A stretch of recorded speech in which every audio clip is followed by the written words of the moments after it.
With the NBA playoffs just around the corner, let's break down my tiers of title contention based on their recent play. Starting with the first group, the name out before the second round. In this tier, I've got the Kings, Suns, Mavericks, Blazers, Hawks, Magic, Bulls, and Heat, as realistically, none of these teams, in my opinion, are going to be good enough this season to make a serious push at anything, though Orlando has the best shot. I almost placed the Magic in a completely different tier, but upon further evaluation, their offense simply isn't strong enough to win a 7-game series against either Boston or Cleveland, the two teams that have to play if they make it out of the play-in tournament. Some teams in this group, like Portland and Orlando, do have really bright futures, but others, especially Sacramento, Phoenix, and Dallas, have a lot of tough decisions to make over the offseason. Now we move on to the down but not out group. 4 teams have been struggling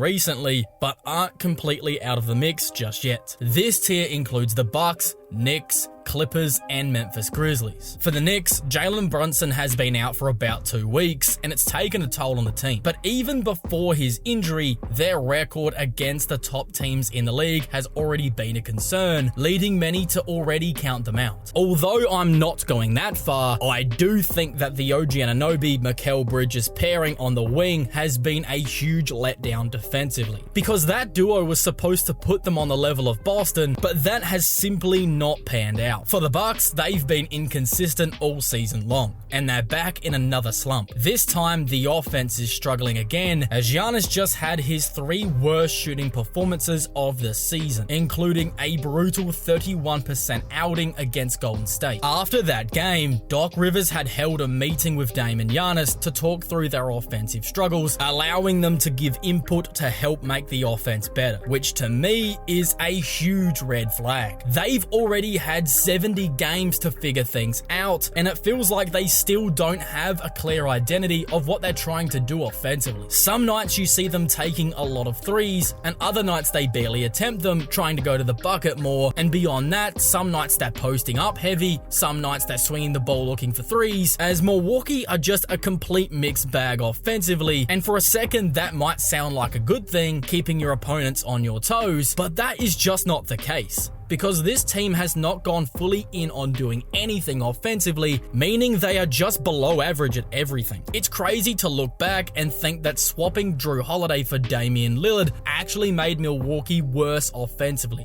But this is where we are. The team has looked disjointed the entire time in the Doc Rivers era, hovering in the middle of the pack on both ends, really not excelling at any key thing. But at the end of the day, they still have Giannis, and if he can go into full superhero mode for the next 2 months, the Bucks will remain a threat. Now for the LA Clippers, they're just okay. Some of their defensive numbers have looked good this season, and they have looked more flexible offensively since Kawhi returned, but for some reason, I just don't take this team seriously. They're an older team, while not being a great 3-point shooting team either. And in most playoff series, they're not going to have the best player on the floor, which makes me question how far they could really go. For the Grizzlies, they've been up and down all season. Jaren Jackson Jr. is having a career year, but Ja Morant's availability has put a cap onto what this team can actually do. Over their last 10 games, they've gone 5-5, dropping from the 2 seed in the West down to 5, and if they keep slipping, Memphis could continue to freefall all the way down to the 8 seed, with the Clippers, Warriors, and Timberwolves all pushing behind them.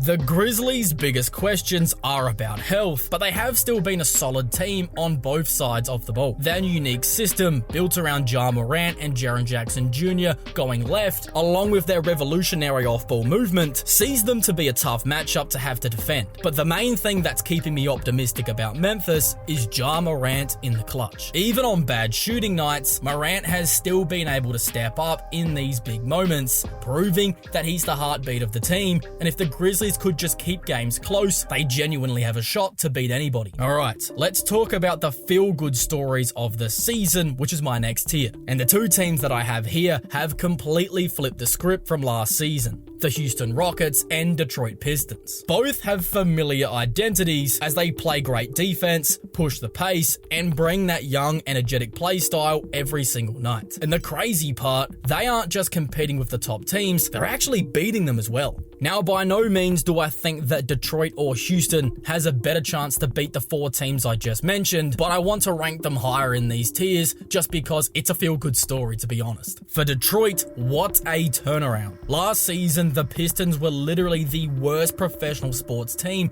in American history. Fans were wearing paper bags on their heads, calling for ownership to sell the team. It looked like the Pistons were stuck in another decade of irrelevance. Now, they're in the mix for home court advantage in round 1, which is absolutely insane to think about. And this all comes down to Cade Cunningham. He's been one of the best guards in basketball this season, making his first All-Star team as he's really looking like a legitimate superstar. He even hit a game winner just recently on national TV, a real I'm him moment. And honestly, I'm very excited to watch Detroit Pistons basketball in the postseason, as the city has been begging for it for years and they deserve it. Then for Houston, another team that's made a massive leap. They barely missed the play-in tournament last season, finishing 11th in the West, but they took that momentum, locked in defensively, and now they are one of the best defensive teams in basketball. And what makes them so exciting is the fact that they have 3 guys who could legitimately be future superstars: Alperen Şengün, Jalen Green, and Amen Thompson. They play with insane energy,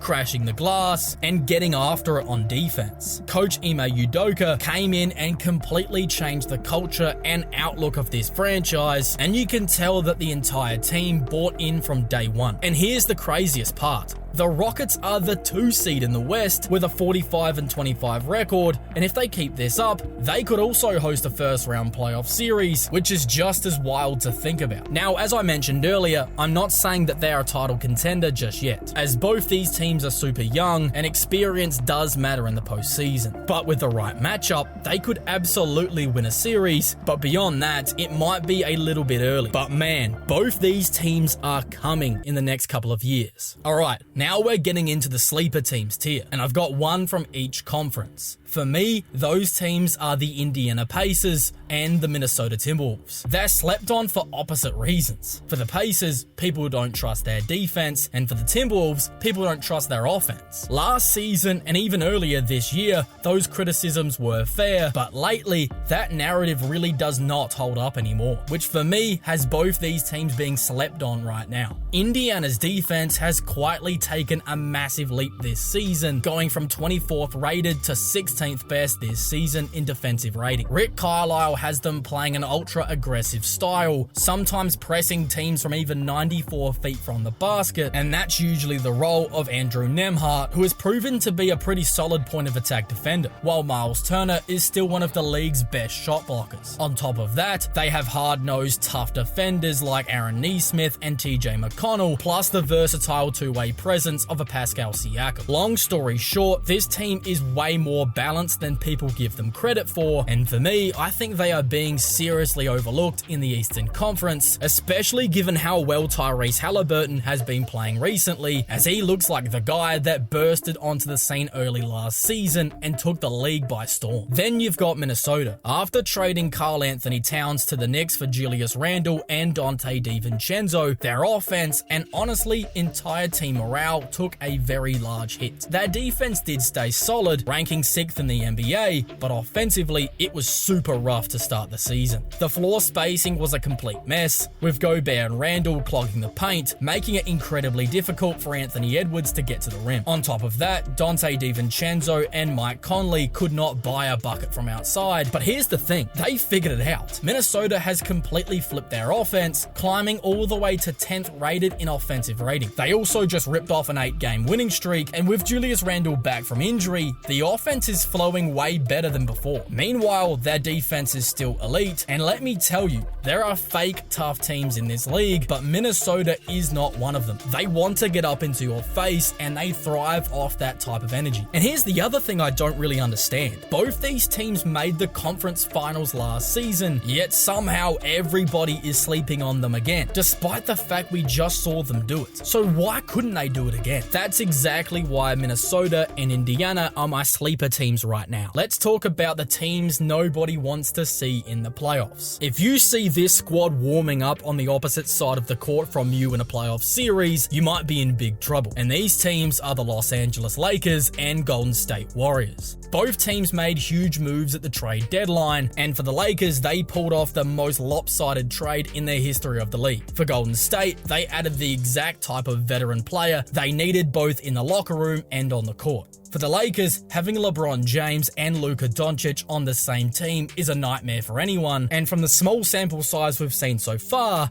the Lakers look like they genuinely might have the best offense in basketball. LeBron and Luka were instantly on the same page because they're two of the smartest players the game's ever seen, as their basketball IQs are off the charts, which led to them being a seamless fit. On top of that, they have high-level individual defenders who have all bought into JJ Redick's defensive game plan. This team will swarm you, make timely rotations, and just be frustrating to have to run your offense against, which has led to them actually being a very solid defensive team when at full strength. The scariest part, this isn't just about having LeBron and Luka. It's that the Lakers, when at full strength, have actually looked dominant. And if this continues into the postseason, good luck. Then we've got Golden State, a proven championship core with Steph Curry and Draymond Green that's already won 4 championships. And now they add Jimmy Butler, a guy who's already dragged far less talented rosters to the NBA Finals twice. Now, Butler gets to team up with a dynasty. That is a brutal combination for teams to have to face. And as Draymond put it, we felt like we were a piece short, and he felt like he was a piece short in Miami. So when you put that together, you've got a real championship contender. And since the trade, the Warriors have been great on both ends, and their role players such as Moses Moody, Quinton Post, and Brandon Podziemski have all stepped up big time. Jimmy has basically stepped into an Andre Iguodala type role, a guy who's going to make the timely pass, defend at a high level, and taking a lot of that defensive pressure off Steph Curry. When I watch this Warriors team post-Jimmy trade, they remind me a lot of the 2015 team before the Kevin Durant era, the strength in numbers Warriors. They defend, and they trust their system. Lining up against a playoff Steph and a playoff Jimmy buckets is something nobody wants to have to face. Now let's enter my next tier, the title contending business. The teams that are legit championship threats, but sit just below the teams above. For me, this group includes the Cleveland Cavaliers and Denver Nuggets. The Cavs have been one of the best teams in the league this season, and even though they're currently coming off a 3-game losing streak, I'm really not worried at all. Why? Because they've already locked up the 1 seed in the East. They really don't have a whole lot to play for right now, but when this team is locked in, they are elite on both sides of the ball. The best offensive system in the league and a top 10 defense. That's the exact formula history tells us wins championships. Donovan Mitchell is their number 1 option, and while Cleveland might not have the best player in every series, they are likely to have the majority of the top 5 best players in any series, which matters just as much. But what makes Cleveland so difficult to stop? Offensive versatility, as basically everybody on this roster can attack, create, and find open teammates, while they also dominate with their double big lineup. Jared Allen and Evan Mobley are nightmares for opposing bigs as they dominate the glass and erase shots inside. Then to add to that, Evan Mobley's leap has been huge for this team. He's a defensive player of the year candidate, but his offensive improvement has been just as important, arguably making him their second best player. Cleveland is deep, balanced, and built to win, as this team for me is absolutely in the mix to win the championship, with the only thing holding them back being their youth. For the Nuggets, they have the second best offense in the league, but their defense has been incredibly shaky, and that's their biggest concern heading into the postseason. That being said, they still have Nikola Jokic, a guy who many consider to be the best player in the league, and that automatically makes you a title contender. Jokic is having another ridiculous season, just recently putting up the first ever 30-20-20 game, along along with the fact that this team has the championship experience because they've already done it before. But here's my biggest concern. If Jokic goes down or has to even miss a game, they are going to be in serious trouble. When I look at the roster, I love Jokic, like Jamal Murray and Aaron Gordon, and I'm okay with MPJ and Christian Brown, but from there, I'm really not confident in the rest of this roster whatsoever, and that's a huge problem, as this team virtually has no depth. Denver is heavily reliant on their superstar, but their second-rated offense and potential for their defense to tighten up in the playoffs definitely keeps them in the championship conversation. They've done it before, but I just feel like Jokic would have to go into a historically all-time great mode to really even give them a shot. But that being said, they absolutely are a threat to do that because I think Jokic is genuinely that good. Now let's talk about the next tier, and that is my most reliable team, which for me is the Boston Celtics. Some folks have their doubts about Boston, but honestly, I wouldn't pick any other team to beat them in a 7-game series. Sure, the OKC Thunder, who I'll get into next, have beaten them both times this season. However, the playoffs are an entirely different beast compared to regular season play. Along with the fact we just saw the Celtics win it all last season. The Celtics may have been coasting a bit through this regular season, and although that isn't an excuse for losing games, it does mean that they're going to play harder in the playoffs and likely be a little bit fresher than the competition. With their ability to really focus and game plan against these better teams, like Oklahoma City and Cleveland, it's going to be tough to fault Boston's strategy. Yes, they take a lot of threes, and I've often said they need to cut back on about 10 of those contested ones, but if they continue to just generate open 3 after open 3, nobody's going to beat them because those are high percentage looks and they can knock them down. Although players like Holiday and Horford have not been as effective from deep this season, which could end up being a weak spot for them in the playoffs, I still believe that they have the firepower needed to not just compete with anybody in this league, but to beat anybody in a series. Because their offense is just so impossible to stop when they're clicking. Jason Tatum, in my opinion, has joined that elite group of guys who are nearly unstoppable no matter what you throw at them. He can beat you as a scorer or playmaker, while his defense is super underrated as well. What people often do not mention about Tatum is how he acts as their point guard on offense on many occasions, while playing a center role on defense, making him one of the most versatile players in the entire league. Boston also has plenty of motivation coming into this postseason after some off-season disrespect, with people doubting their championship run and questioning Tatum's status on the team. I fully expect a fired-up Boston Celtics team in the playoffs, and personally, I wouldn't bet on any other team to try and stop them. However, I have to admit that the Boston Celtics right now are not the best team in the league. That title belongs to the OKC Thunder. After Cleveland's 3-game losing skid, OKC now holds the best record in the NBA and is likely going to finish with around 65 wins. They've already secured a top seed in the West, sitting 12 games ahead of the second-placed Rockets. Their defense is exceptional, and Shai Gilgeous-Alexander has a strong chance of winning his first MVP, averaging 33 points per game while not giving up anything defensively. His teammates and peers all respect him greatly as he sets the tone for this squad every single night. It's not just SGA, but Jalen Williams was also an all-star this season, averaging 21 points per game. The new additions of Isaiah Hartenstein and Alex Caruso have made a huge impact on the ceiling of this team, along with so many quality players that also play their roles to perfection. OKC is deadly when it comes to capitalizing off opponents' turnovers, and their double big lineup with Hartenstein and Chet Holmgren offers versatility and addresses their biggest weakness of last season, rebounding. The Thunder were too small last season, trying to play Chet at the 5 and Jalen Williams at the 4, but now, with Holmgren at the 4 in bench situations, they completely dominate the space under the basket, and they're also starting to manage the non-SGA minutes effectively. This fact alone is going to make them incredibly tough to stop, but when you add in everything else, they're borderline unbeatable, because they're not just good defensively, but also offensively, ranking in the top 5 for both categories. I think Boston and Cleveland are the only teams that could realistically challenge them, but OKC's biggest obstacle might end up being themselves. Although SGA is experienced enough to lead them to victory, the younger players will need to step up in critical moments. While leaning on their superstar during key stretches, there's no doubt that this team could beat anybody right now. Defense has always been crucial to winning championships, and OKC excels in this area, making them a top top contender. However, there's another team that just made an incredible defensive statement against the league's high-scoring duo and could also present a challenge to OKC in a 7-game series. And that was how the Golden State Warriors shut down Damian Lillard and Giannis Antetokounmpo, completely embarrassing them. And if you want to learn more about this, you can watch that video right now.